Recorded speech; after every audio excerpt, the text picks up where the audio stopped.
ada cerita agak lucu ya. Jadi para sahabat, sekali lagi, Nabi itu trendsetter di konteks ini. Jadi apa yang Nabi pakai, apa yang Nabi lakukan, itu ditiru oleh para sahabat. Meskipun tidak ada kewajiban.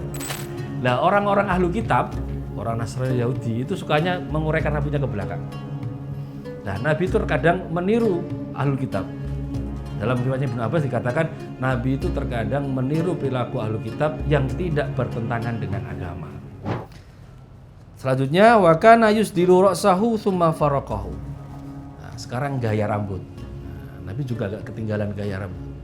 Nabi itu gaya rambutnya terkadang diurai, dibiarkan terurai ke belakang dengan model sisiran ke belakang itu. Mungkin saat Nabi rambutnya agak panjang. Jadi wajar kan sampai ke sini, sampai ke di antara pundak sini. Summa faraqahu. Kemudian juga terkadang Nabi memisah itu apa ya? Menyisir ke kanan kiri itu, membelah. Nabi itu kadang gitu. Terkadang dibiarin terurai biasa, terkadang ditata gaya-gaya model apa? Yang belah pinggir sini atau belah tengah itu. Karena memang dalam riwayat dalam kitab Syamil Muhammadiyah dikatakan oleh Ibnu Abbas kalau nggak salah, Nabi itu yasdilu ra'sahu wa ahyanan yufarriqu ra'sahu. Nabi terkadang mengurai rambutnya, terkadang juga menyisir, membelah rambutnya. Karena apa? Karena amalu ahli musyrik atau amalul musyrikin, orang-orang musyrik Mekah itu sukanya gaya rambutnya itu dipilah ini. Nah, kalau ada model-model gaya rambutnya di model kayak ala-ala Korea itu ya ditata tengah, di kanan kiri ya.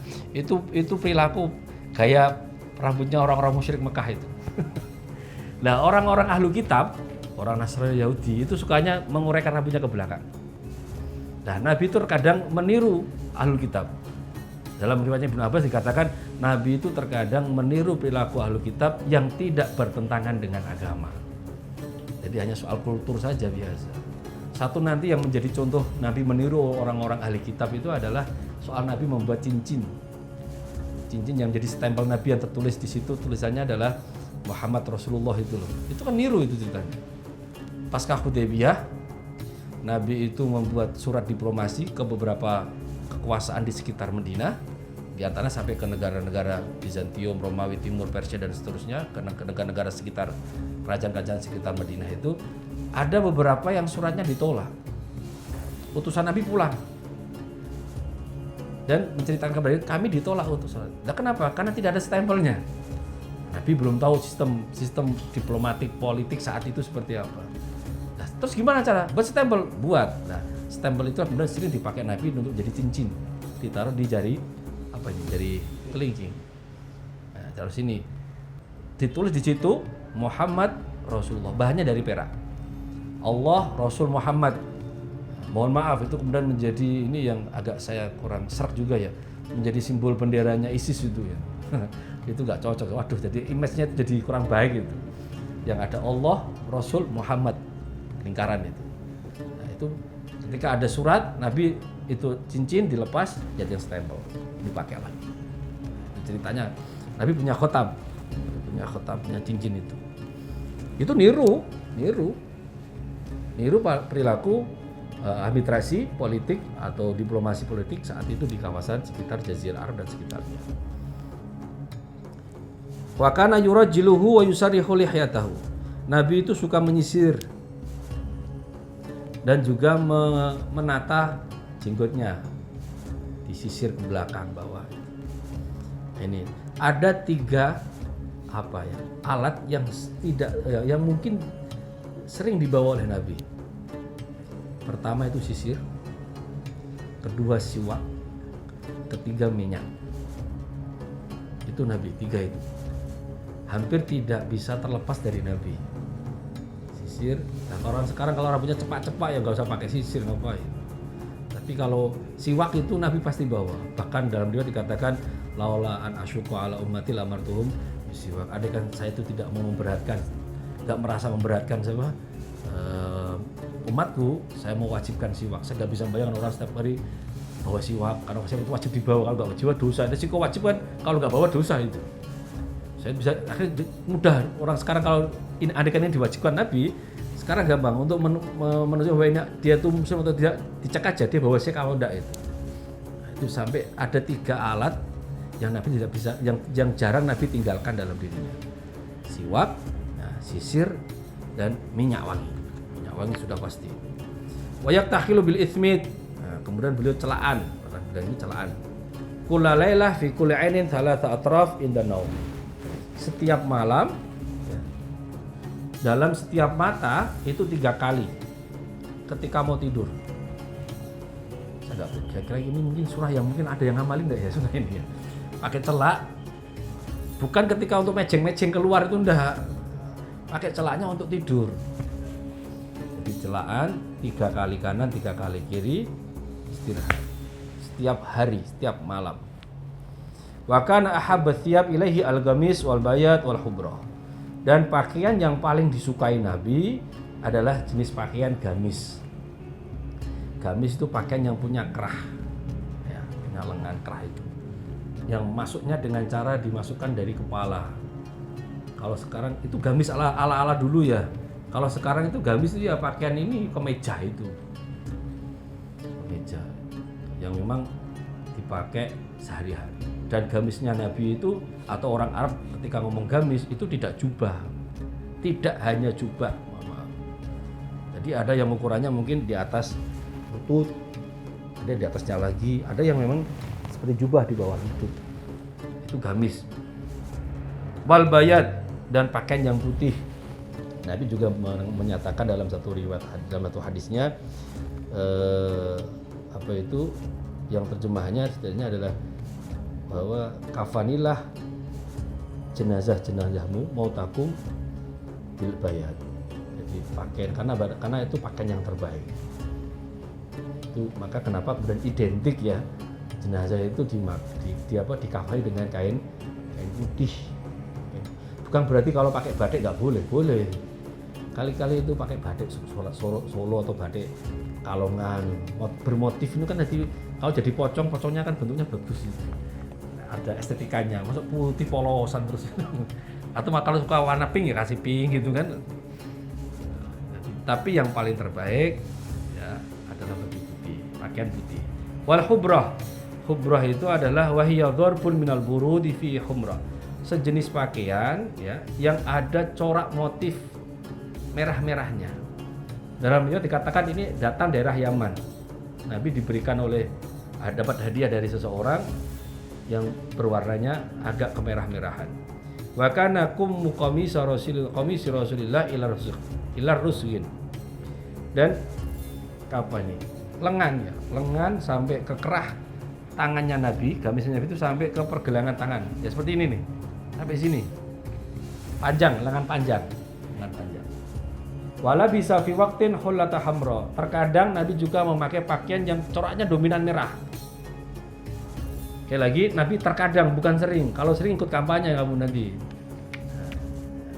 Jadi Nabi juga punya pakaian warnanya merah. Wa izarun warda. Dan Nabi juga punya izar. Izar itu pakaian yang dipakai dari bawah. Kalau orang kita nerjemahin sarung. Ini betul sarung. Jarik yang tidak berjahit itu juga dikatakan izar. Pokoknya itu jenis pakaian yang dipakai urusan yang bagian bawah, itu namanya izar. Warnanya itu adalah warda. Warda itu warna bunga mawar itu. Apa? Putih ke merah-merahan, ya kayak pink. Tapi nggak terlalu pink, kalau pink kan kelihatan itu. Coba kalau sekali-kali Jumatan pakai ini tuh kayak apa itu ya? Sarungnya agak pink-pinkan, baju gamisnya pakai kemejanya pakai kemeja merah itu. Kira mau habis kampanye kali itu. Wa fi waqtin, nah terkadang dalam waktu yang lain thawbaini a'faraini, memakai 2 pakaian yang warnanya kemerah-merahan. Jadi tidak terlalu merah, tidak terlalu pink, tidak terlalu putih. Jadi ya, campuran lah, warna campuran. Apa orang sekarang namanya aneh-aneh itu warna-warna itu. Maron ya. Ada maron. Wa fi waqtin jubbatul daiqatil kumain. Kadang pakai jubah, pakaian yang panjang dengan kerah atau lengan yang sempit. Yang sempit. Enggak langsung kan ada tipe pakaian yang kalau baju koko ada yang dikancing, ada yang lepas gitu kan. Nah, itu beda-beda. Wa fi waqtin qoba, terkadang juga memakai mantel. Mungkin masuk musim dingin. Wa fi waqtin imamah sauda, terkadang juga sorbannya hitam. Satu riwayat dikatakan di antara Nabi pernah memakai sorban hitam itu adalah ketika Fathu Mekah. Ketika Fathu Mekah itu memakai sorban hitam. Dan juga, ini juga bagian dari informasi saja, dalam tradisi Syiah, ketika ada ulamanya yang biasa dikenal dengan nama Ayatullah itu dibedakan statusnya dari sisi, bukan status apa ya, pengenalan dirinya ulama itu dengan